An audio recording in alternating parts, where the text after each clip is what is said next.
She said he was just fixing the heater. But her husband hasn't been seen since. Subscribe to find out what Rachel never told the cops.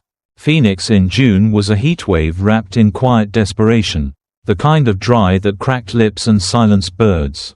In the suburbs, everything looked perfect. Mowed lawns, smart doorbells, solar panels glinting on roofs. But behind one of those polished doors, in a cul-de-sac trimmed like a postcard, Rachel sat in silence. She was 38, once a high school art teacher, now self-employed, or so she said. Her online boutique of handmade candles and vintage ceramics paid the bills more symbolically than practically. But her husband Matt's job covered the rest. He was rarely home anyway. Some oil rig contract 2 states over. Always working, always calling late, always saying he was tired.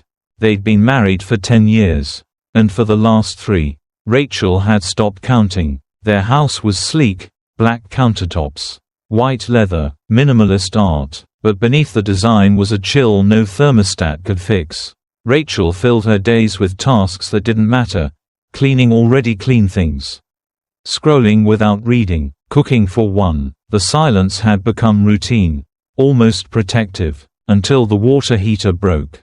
It was a Thursday, noon. The sun poured through the kitchen window like a threat. She noticed it first when her shower ran cold, then again when the tap sputtered lukewarm. No hot water, no big deal. She called the first number Google offered. Desert Heat Plumbing. The receptionist said someone could be there within the hour. She said yes, not because she cared about the heater, but because it meant someone would knock.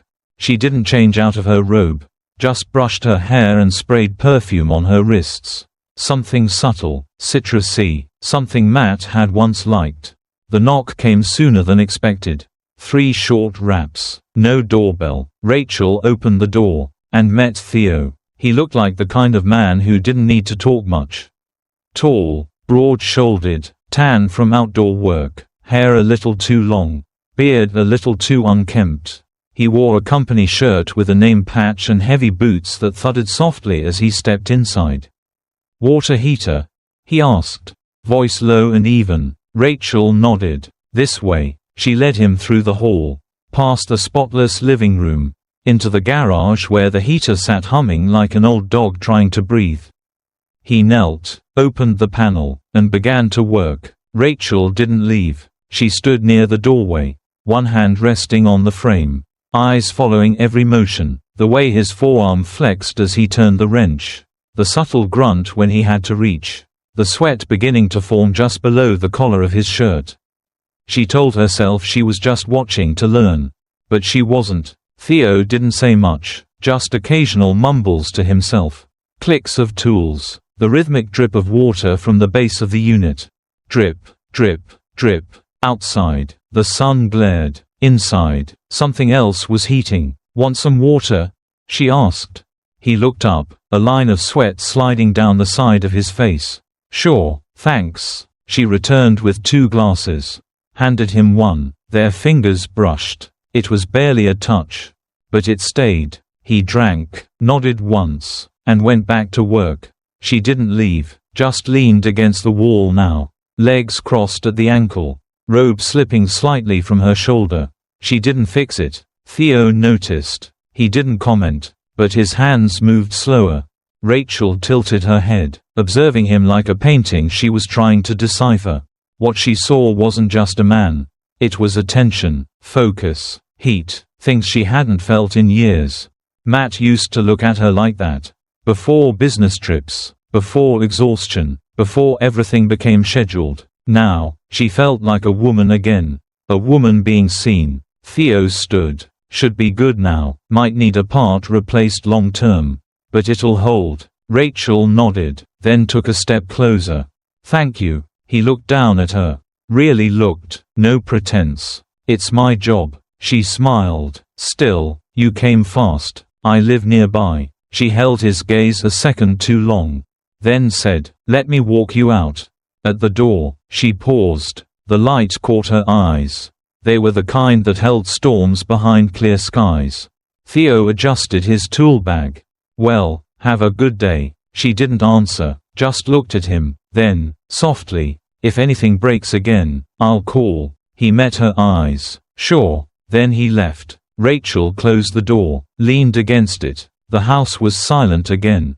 But different. She walked to the kitchen, finished the water he left, then stared at the glass a long time. Something had cracked, and it wasn't the heater. The next morning, Rachel woke up earlier than usual. The sheets were still warm beside her, but only from memory. Matt hadn't been home in 12 days. He called the night before, just a quick check-in. His voice was always tired, like sleep lived in his bones now. They spoke for 4 minutes. She made coffee, sat by the window. Arizona sun crawled across the floor like something alive. She didn't open the curtains all the way. At 9:17 a.m., her phone buzzed. A message from Desert Heat Plumbing. Follow-up scheduled for Friday between 12 to 2 p.m. Her thumb hovered over the screen, then typed, "Can I request the same technician?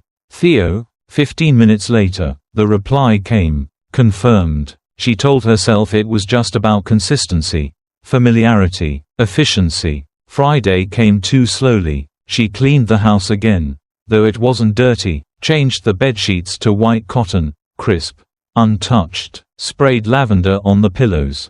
The heater didn't need fixing, but she needed something. At 12:41 p.m., 3 knocks, the same as before. She opened the door. He was there. "Hey," he said. No tools this time, just a clipboard, just those eyes. "Hey," she echoed. They didn't speak as she led him inside. The silence between them had grown familiar, electric. In the kitchen, she poured 2 glasses of water, one for him, one for her. Their fingers brushed again. This time, neither pulled away. He set his glass down. So did she. And then she reached for his hand. A touch, barely there, but like last time, it stayed. Theo didn't say anything. He didn't ask. He didn't need to. She stepped closer. He leaned in. Their mouths met like a question already answered. The kiss wasn't hungry. It was searching, slow, deliberate, heat moving through skin to bone. She pulled him by the shirt, led him to the bedroom. White sheets waited like a stage already set. They undressed each other quietly, like it was a secret too sacred for sound. She felt every second, every breath, every decision collapsing. When it was over, they lay in silence. The ceiling fan spun above. Indifferent. Theo sat up first, began to dress. She watched him button his shirt. He looked at her, like he was memorizing something he knew he wouldn't keep. "I should go," he said. She nodded. "Yeah." As he left, he paused in the doorway. "This wasn't nothing." She said nothing, just watched him walk out. An hour later, she stared at the bed. A wrinkle near the footboard. A faint mark on the sheet, almost like a fingerprint. The scent of sweat and something else. She changed the sheets, washed him immediately, scrubbed harder than necessary. Still, it lingered. That night, Matt called. She answered on the second ring. "Hey, babe. Hey, everything okay?" "Yeah, just tired." He asked about the heater. She lied. Guy came by, said it's fine now. She hoped her voice didn't shake. Maybe it did. He didn't notice, or pretended not to. They talked for 7 minutes. When the call ended, she sat in the dark. The clean sheets were back on the bed. But she didn't feel clean. The next morning, she texted Theo, "Don't come back." No punctuation, no explanation. He didn't reply. But that night, she stared at the glass he left behind. Still on the counter, still with the faint outline of his mouth. She didn't throw it away. She just left it there. Like a question she didn't want to answer. Like a truth she couldn't unknow. And deep inside, something whispered, "You opened the door. And now, it won't close." Matt came home 3 days earlier than planned. The flight was last minute. No announcement, no warning. He walked through the front door just after 8 p.m. on a Tuesday. Suitcase in one hand, tie loosened, fatigue written across his face.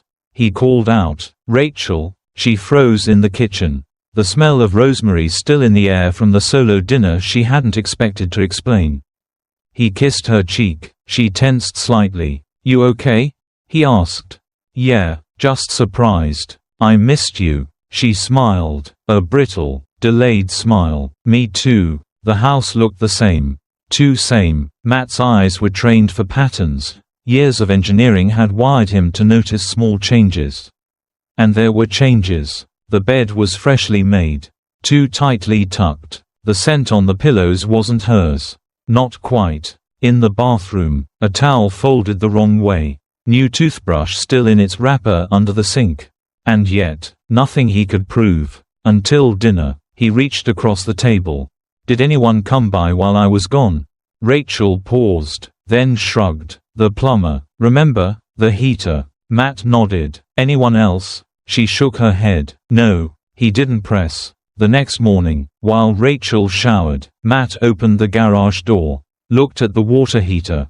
Perfectly fine. No visible fix. No replacement parts. He stood there for a long time.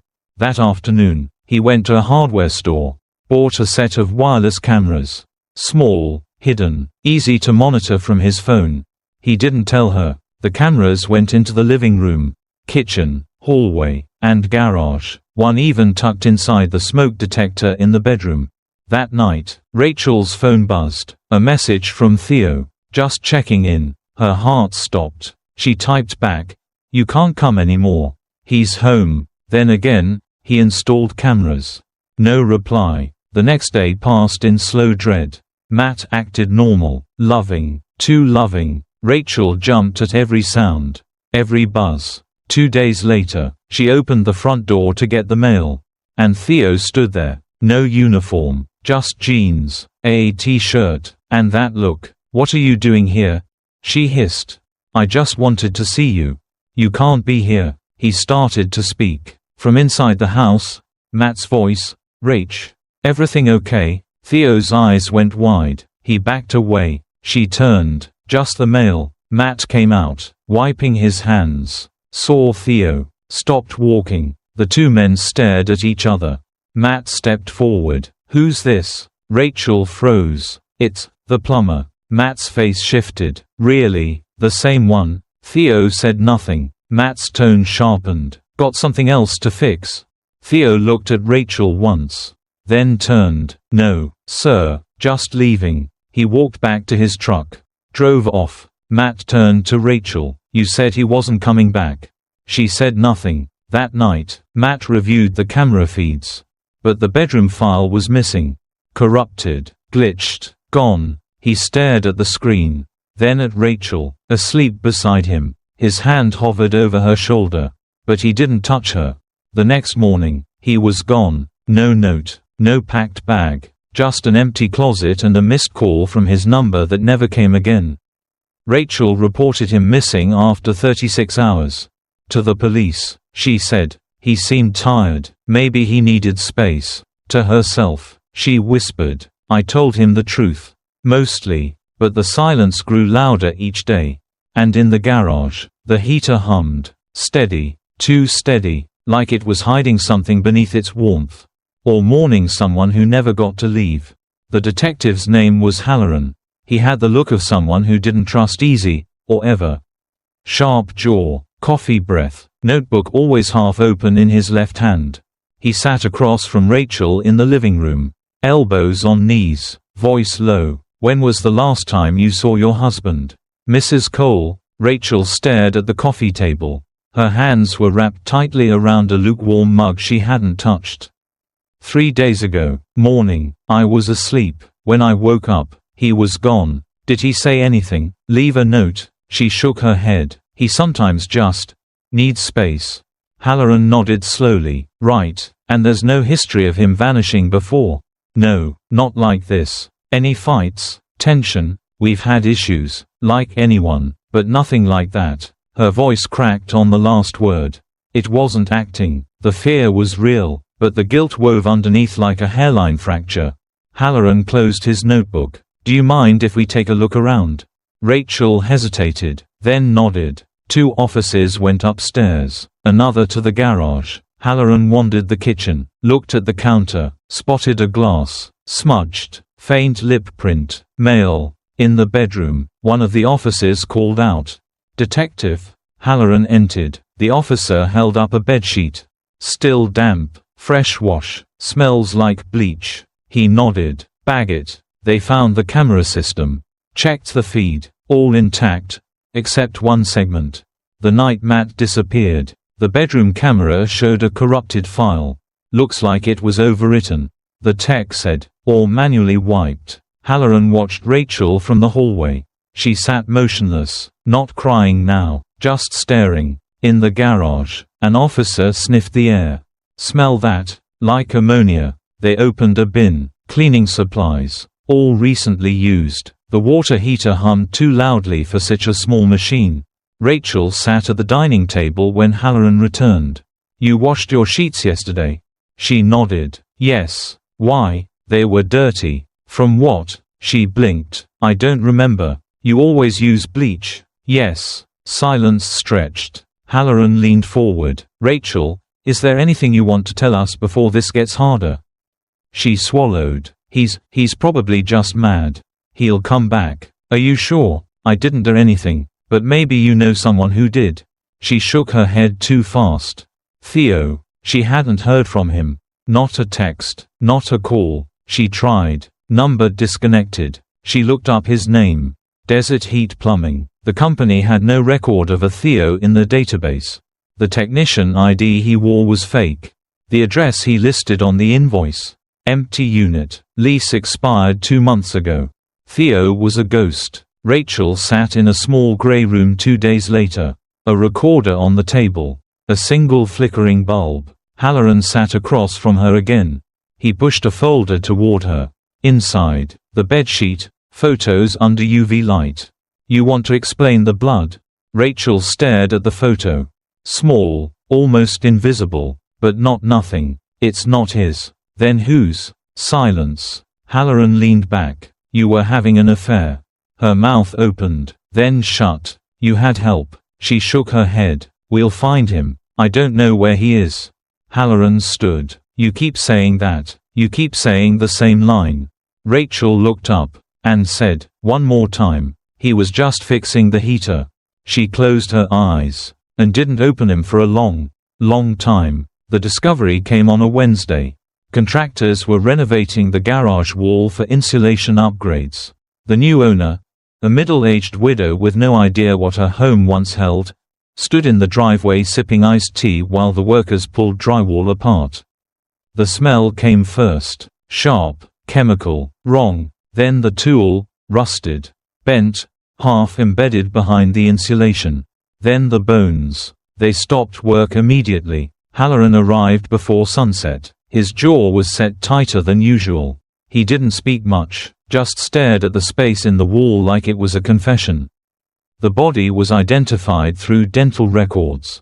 Matt Cole, wrapped in plastic, tucked between layers of foam and soundproof board. Time of death, within 24 hours of his return from the last trip. Cause: blunt force trauma. The broken wrench nearby matched the impact. In the house, they found nothing new, no fresh prints, no weapon with DNA. Just the same echo of bleach and lies. The press swarmed. The headlines came fast. Husband found dead in garage wall of Phoenix home. Rachel was arrested that night. She didn't resist. She didn't cry. As the cuffs clicked into place, she looked at Halloran and said, the heater wasn't the only thing broken. They walked her out under the buzz of porch lights and camera flashes. No sign of Theo. No records. No aliases. No trace. Gone. The prosecutors called it a conspiracy. Said Theo was her accomplice. Said they planned it. Said the passion turned lethal. That Rachel knew exactly what she was doing when she let him in. Her lawyers argued coercion. That she was manipulated. That Theo was never real to her. Just heat and shadow. The jury didn't care. They only saw the gap in the wall. Guilty. 25 years. No parole. Rachel now lives in a beige cell in Yuma. Her bed is narrow. The toilet flushes too loud. The air smells like bleach and dust. She doesn't speak much. The guards say she's quiet, cooperative, that she spends hours just staring at her hands. Once a week, she receives mail, mostly from strangers. Some letters ask why. Some call her a monster. Some confess they understand. She reads every word, then burns them. The only thing she keeps is silence.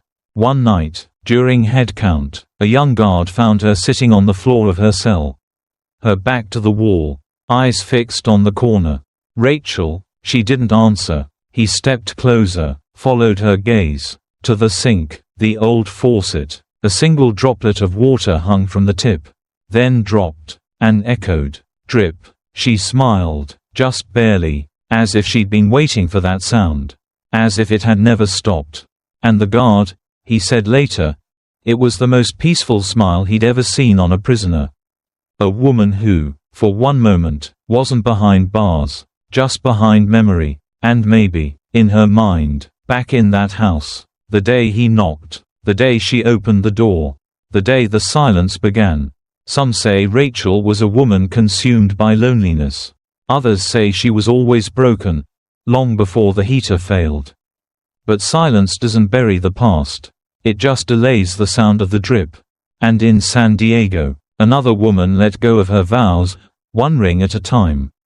Next on Infidelity Chronicles, Veronica from San Diego. She faked losing her wedding ring to start an affair. He thought he was the lucky one. She thought he was easy to manipulate. But neither expected who would betray whom first. Subscribe, because not every plumber walks away in silence. Some come back with recordings.